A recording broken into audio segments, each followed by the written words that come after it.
And here we go with my look at the 2012 G.I. Joe Cobra Techno-Viper. So let's get started here as always by first talking about the character bio here on the back of the package. And first of all, real quickly, there's some cool little artwork of him here on the front, which I really like. I like the way they did that there. It's a cool little picture of him. And again, they show him here on the back in sort of a full body shot, which is cool. And it says here, codename Techno-Viper, Cobra Engineer, name not available, birthplace various countries. Primary weapon is the PlasArc, Plasma Electric Arc welding system. Combat gear is welder pistol, pneumatic shears, hammer, claw, hose and power backpack, and diagnostic case with pistol.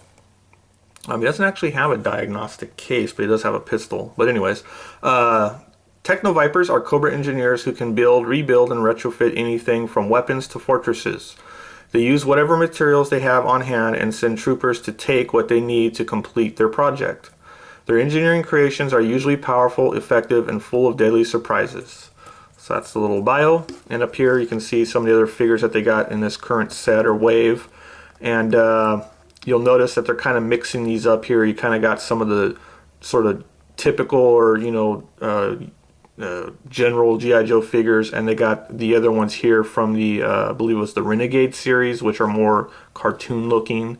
So you got a little mix of the two different styles of figures here. So that's just that there if you didn't already know that.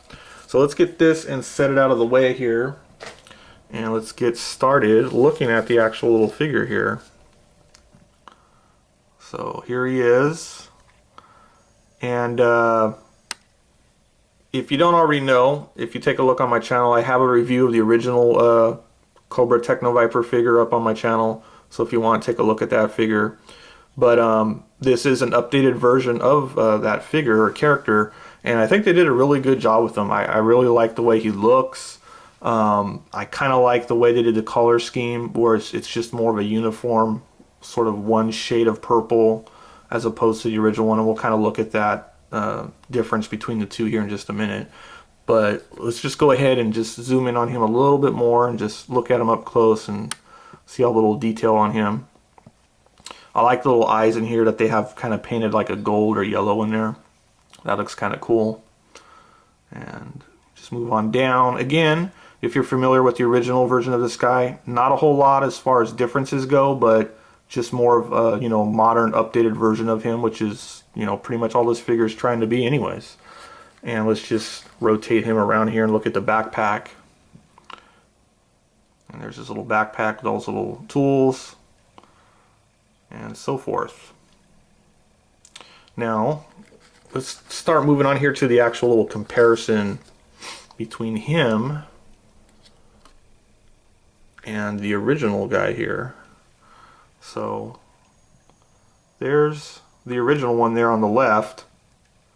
So you can see they did pretty much maintain the look of the original one. And like I said, you'll notice this one here has a different set of colors here. He's got the different kind of purples. He's got this dark purple and this kind of like almost like a magenta colored purple there, or lavender like, with the black and silver accents maintained.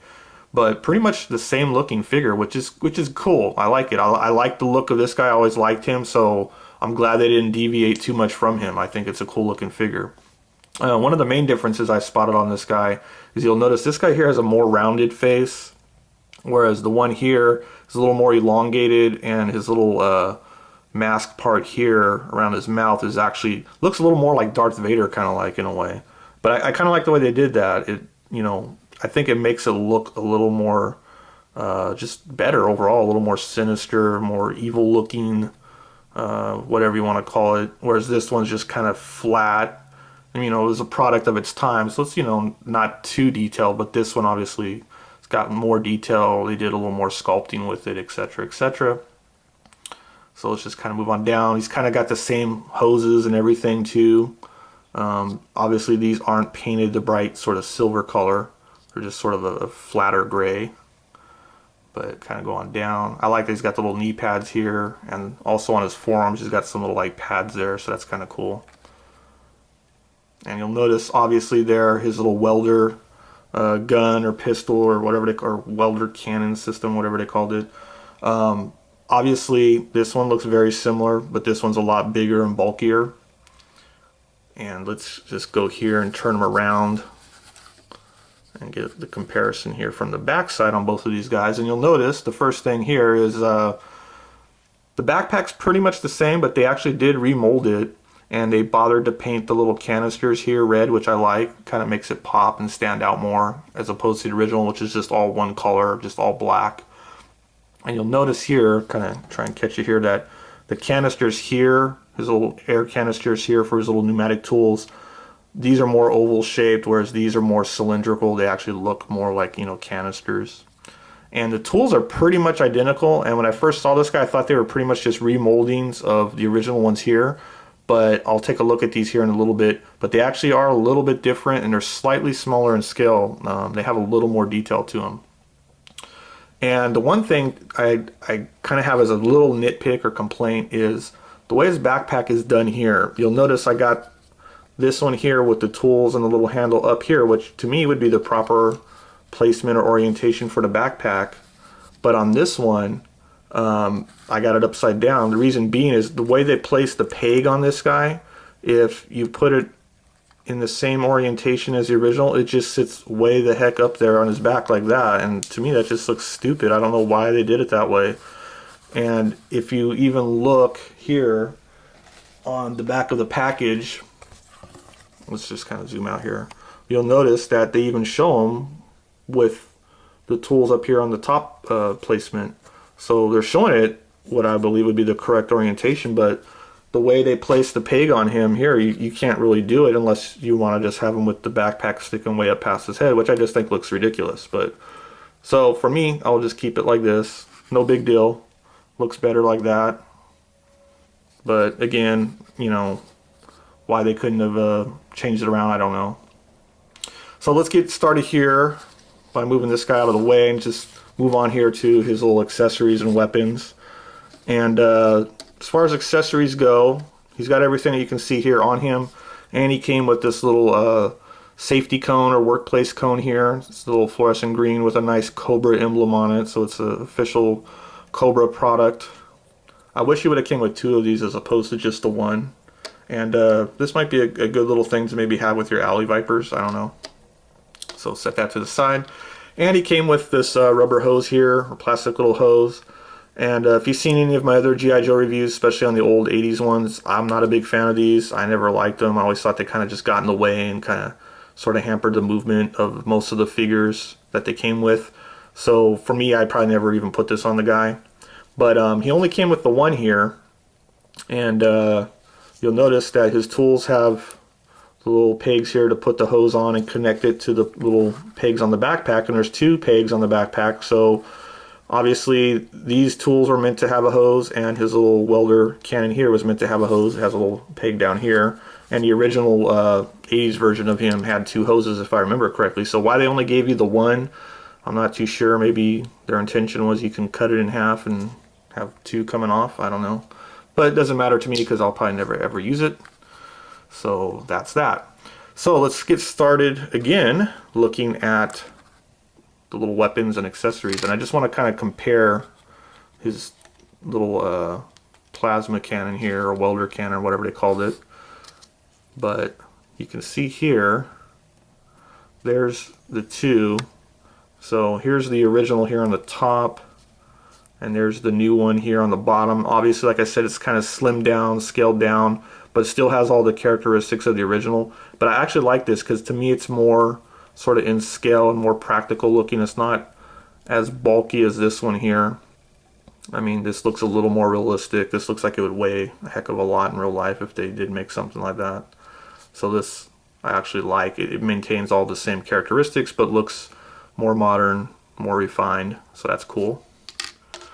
And let's go ahead and talk about the little tools here. His backpack is removable, so I'm just going to pop that off and take off all the little tools and just kind of run through those real briefly here as far as a little comparison goes. And some of these are a little more harder to get out than others, but they should all pop out here nonetheless. If I can just get this one out. This one always seems to want to catch because it has these little like ridges on the sides here. There we go. And let's just grab the original here. These are a little easier to get out. They're a little more worn out, looser. So there we go. So quickly, here's the two backpacks kind of up close, and you can see them there. So you can kind of see all the little differences there. So, and let's talk about the tools. Now, like I said, when I first saw these, I thought they were just pretty much a straight up remolding of the originals, but you'll notice here, this is the original here on the left, and here's the new 2012 versions on the right.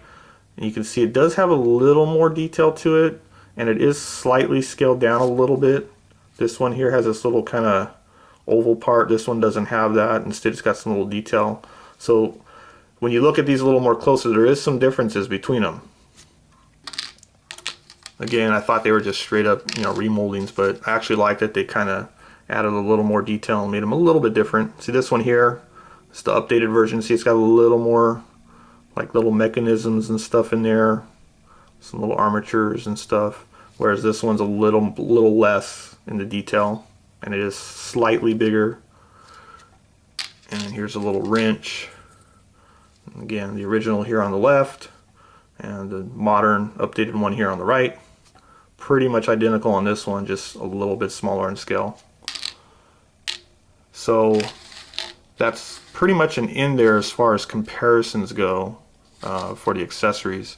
And he does have one other accessory that the original didn't have, and that is his little pistol here. And I think they call this his welder pistol on the packaging here for this guy, but I'd like to think that it's just a regular little laser gun of some kind, because I think he needs a little gun of some kind, not just tools only. But there it is. There's his little pistol. I like it. It's got some little detail to it. It's cool. I like the little holster here. It's got some little painted on accents, and this fits in there nice and securely.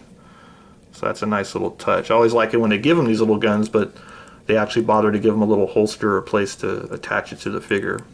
So that's a cool thing there.